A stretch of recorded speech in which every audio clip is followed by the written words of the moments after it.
Welcome to Nick kitchen. இன்னைக்கு நாம் நிக் கிச்சனில் பார்க்க போகிற ரெசிபி என்னன்னா காரசாரமான ஒரு சிக்கன் கிரேவி. இதை எப்படி நம்ம டேஸ்ட்டாக ரெடி பண்ணலான்னு இந்த வீடியோவில் பார்க்கலாம் வாங்க. சிக்கன் கிரேவி செய்கிறதுக்காக நான் ஒரு 7 வெங்காயத்தை எடுத்திருக்கேன். இதை பொடியாக கட் பண்ணி எடுத்துக்குங்க. இந்த கிரேவிக்கு நான் 1 கிலோ சிக்கன் எடுத்திருக்கேன். இதை இந்த மாதிரி மீடியம் சைஸில் கட் பண்ணி எடுத்துக்குங்க. ஒரு கடாயில் எண்ணெய் ஊற்றிக்குங்க. எண்ணெய் நல்லா காஞ்சதும் 1 ஸ்பூன் கடுகு சேர்த்துக்குங்க. 1/2 ஸ்பூன் சீரகம், 1/2 ஸ்பூன் சோம்பு, 2 கிராம்பு, ஒரு அன்னாசிப்பூ, சிறிதளவு பட்டை, இது எல்லாத்தையுமே எண்ணெயில் சேர்த்துக்கலாம். இது கூட கட் பண்ணி வச்சுருக்க வெங்காயத்தையும் சேர்த்துட்டு நல்லா வதக்கி விட்டுக்கலாம். ஒரு கைப்பிடி அளவுக்கு கருவேப்பிலையும் சேர்த்துட்டு நல்லா வதக்கி விட்டுக்குங்க.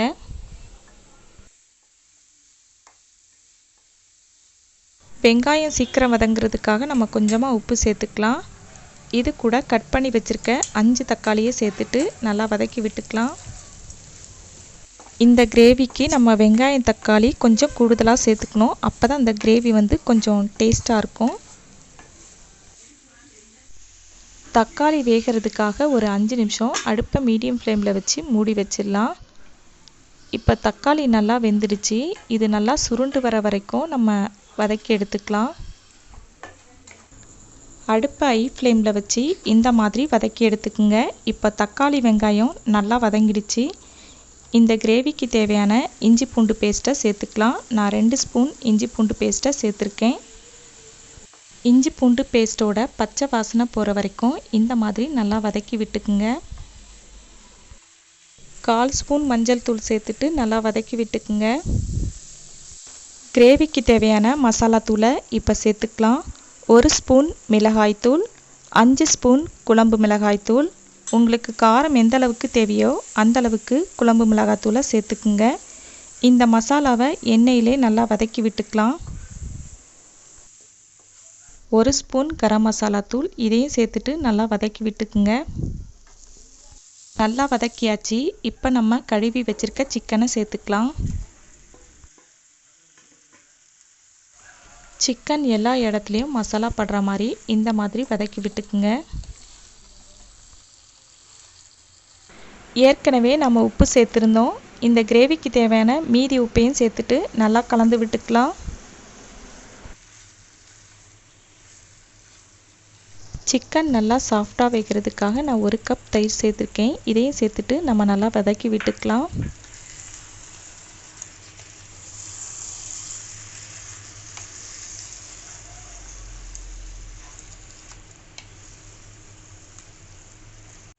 சிக்கன் வேகிறதுக்காக இப்போ நம்ம ஒரு 500 ml தண்ணி சேர்த்துட்டு கலந்து விட்டுக்கலாம்.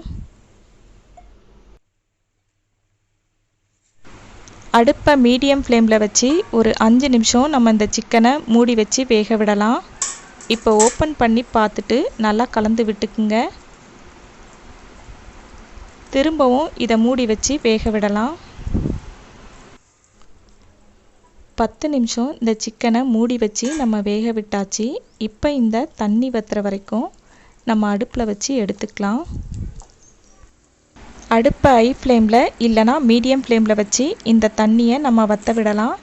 இப்போ கழுவி வச்சுருக்க கொத்தமல்லியை இந்த மாதிரி பொடியாக கட் பண்ணி எடுத்துக்கலாம்.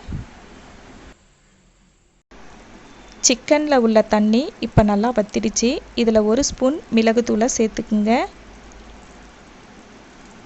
நறுக்கி வச்சிருக்க கொத்தமல்லியும் சேர்த்துட்டு நல்லா கலந்து விட்டுக்குங்க.